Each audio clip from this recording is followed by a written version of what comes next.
Hi, I'm Rick Harsch, and this is my master class on fiction writing.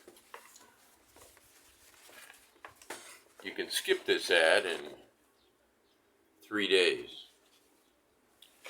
Today, I'd like to catch up on questions from students. An advisor of mine, she calls herself my wife. I'm not sure if we're legally married. We had 2 ceremonies, but I don't know what constitutes a legal marriage. So I don't know if one canceled the other or whatever. But it's really none of your business. My married life is not your business, or my unmarried life. Neither is that your business. So why don't you just stick to the right? Well, okay. Anyway, my wife told me, Rick, what's most important is your students. Now, how I really feel about that, I don't think I should tell you. But as if that were true, I'm going to just have a short master class in which I answer the questions of my students, which have been piling up. I admit, I've been lax. So let's start out with Jeff Bursey, a regular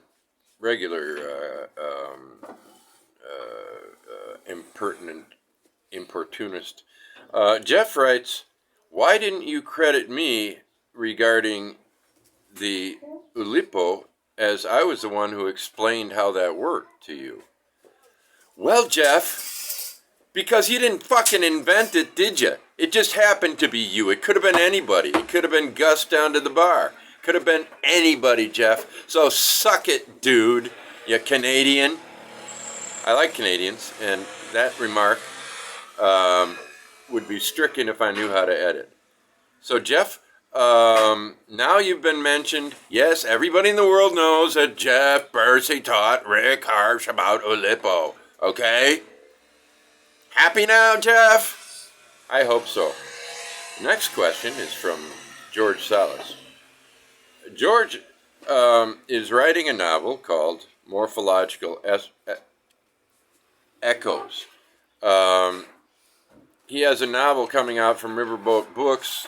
I mean it really will come out, I think. The advanced copy sold out, and a lot of people are liking George's book. It's called Something Above and Something Below. See Above, I don't have it out here.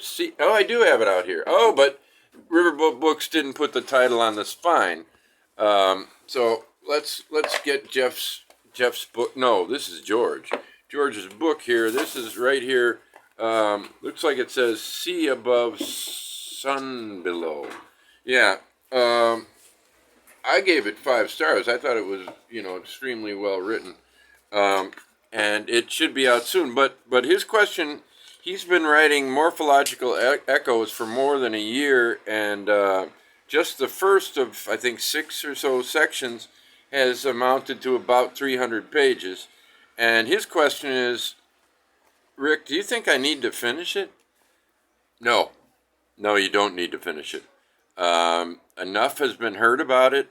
The reputation is everything, and you've got nothing to win and everything to lose. If nobody ever reads it, it's legendary and it's brilliant. And if actually people read it, some dickwad is going to say, I don't know what a dickwad is, by the way. Some labia twist, some anus is going to give you a bad review and call it derivative, or call it impenetrable, one of many things. So don't finish it, George, and you'll be a legend. Thank you. Ljubo Popovich writes, and he asks, Rick, is it okay if I ignore your advice? Yes. Tom Franc writes about my singing video from yesterday. He says, "Was that a lullaby?" Yes, Tom. And it was sung to you. Now, Bob Armogast writes, I watched with great interest your very correct and pertinent lesson on making eggs, and I think you're right, and I would like very much to learn to make an egg over easy. But I have a 15-foot ceiling. Please advise. Well, Bob, you got to get a really good non-stick pan. I mean, really good meaning nothing sticks. And it's all in the wrist, and I advise practicing with pancakes or, something like that. And then the answer is still, I don't know. 15-foot ceiling, that's pretty high, but I think you can do it. Because I have faith in you. I don't know who you are. I don't know what you look like. I don't know your physical capabilities. Certainly, it's likely you have hands. And so, give it a shot, Bob. Never say die. Except to the chicken, which won't survive. And finally, I have a question from Chris Villa. Chris says, I am reading an advance review copy of The Manifold Destiny of Eddie Vegas. And even though this is an advance review copy, there's an extraordinary number of mistakes. Does Riverboat Books not have a proofreader? Well, Chris, no, they don't. They don't. And I don't know if you know, but reading your own book and proofreading your own book, you're going to miss stuff. If